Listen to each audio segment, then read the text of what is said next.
would be most useful for you in our conversation today? A lot. So definitely choosing which personal statement to go with, because I feel like I have a lot of life-changing moments that kind of pushed me to becoming a lawyer. And it's just like, which one is like the most significant? Like that, and who do I allow edit my personal statement? Because obviously I would want someone that's like an expert at like English grammar. Like, who do I send it to instead of just sending it to family and friends? And lastly, do I send like the same personal statement to like all law schools? Sure. All right. So tell me first off, which of the options you're considering? What are the two potentials you have before you? Of the personal statements? Yeah.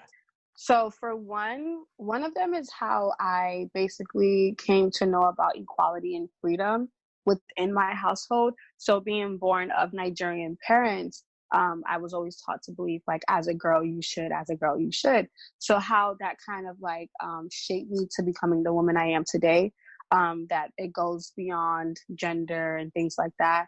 And another one is my study abroad experience back in my home country, back in Nigeria, how it really taught me basically the difference between cultures here and the culture over there. So those are the main two that I'm kind of going with. The other ones are just like sickness related. How did I get out of it? And things like that. Yeah. Okay. Now, have you considered writing a diversity statement? No. What's that? So in law school admissions, you have your main personal statement, of course. You have optional essays and addenda, like why our law school in particular, or if you want to explain a low GPA or a low LSAT score, there's a separate place to do that.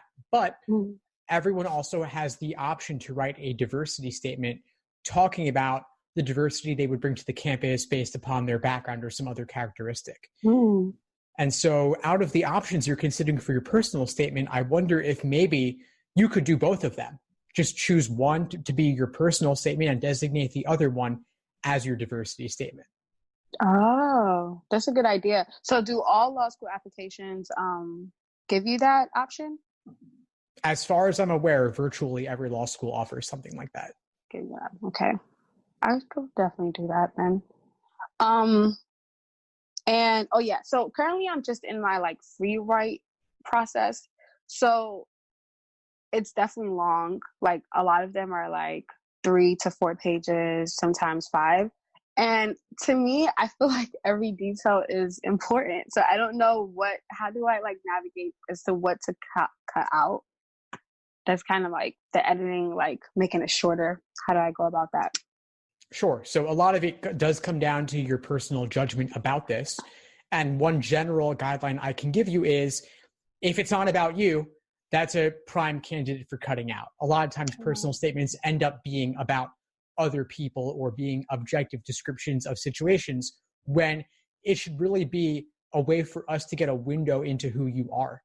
And so if you, let's say the statement going back to Nigeria and talking about what the culture is like there. I haven't read this, but I could imagine that some people writing a statement like that might get too wrapped up in the details of the experience there and other people, as opposed to always tying it back to yourself and what you take away from the experience. Okay.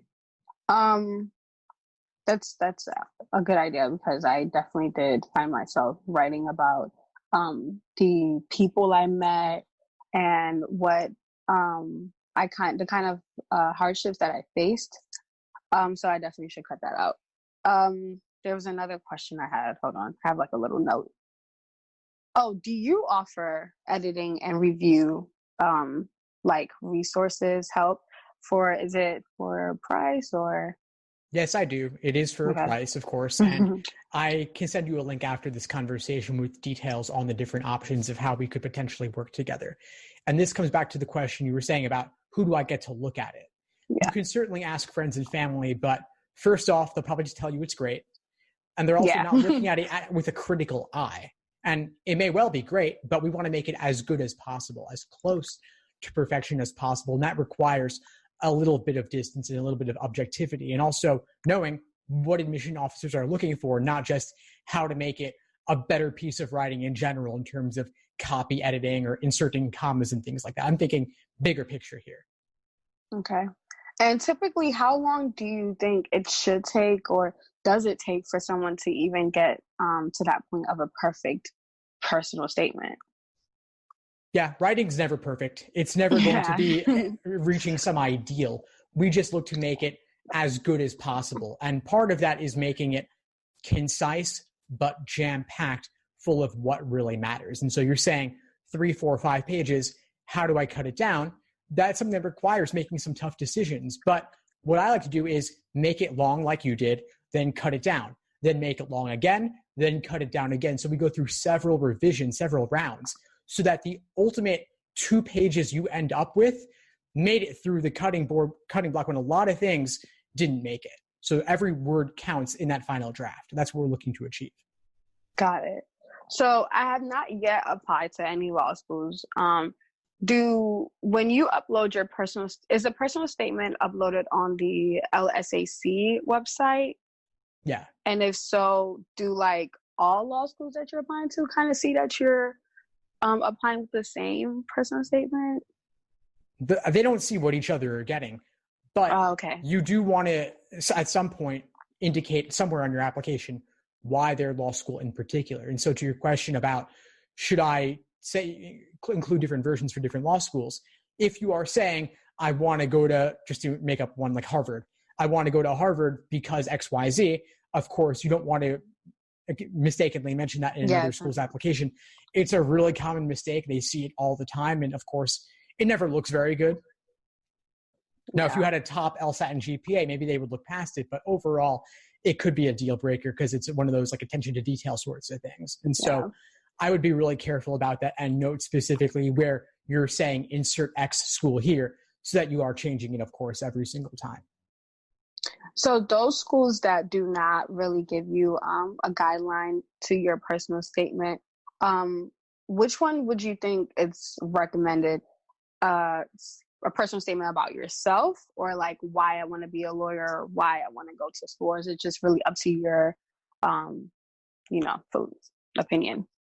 If I had to choose one of the things you said, I would say about yourself. But in the process of talking about yourself, because this is personal, it shouldn't be about them, and it shouldn't only be future oriented about what you want to do going forward. It should talk about what you've done up to this point. What has your life's journey been like to bring you to the point where in this moment in time, you want to go to law school, that this is a natural next step in your career and in your life in general. Definitely.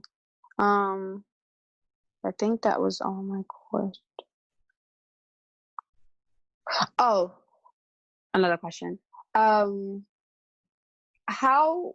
many personal statements do you think one should write, like about different stages of their life? How many do you think?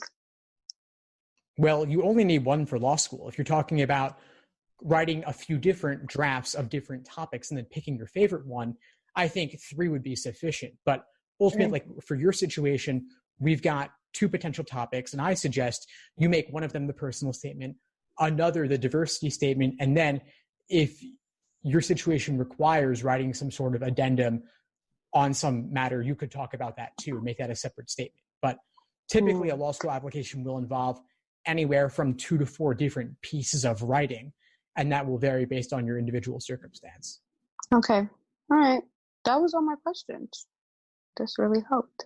I also want to say that I'm a big fan of your podcast and your YouTube channel. Love it. Absolutely love it. Thank you so much, Steve. Of course, I really appreciate it. Before we sign off, what would you say is the biggest insight you got from our call today? Definitely the diversity statement.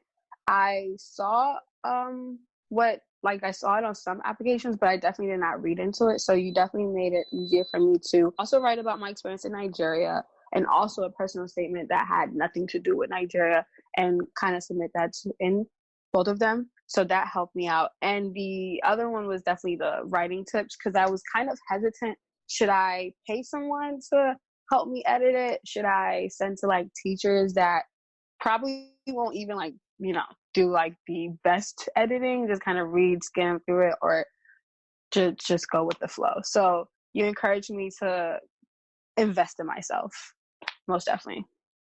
Awesome. Well, I'm glad I was able to help, and please keep in touch. I'll send over that link with details on potentially working together.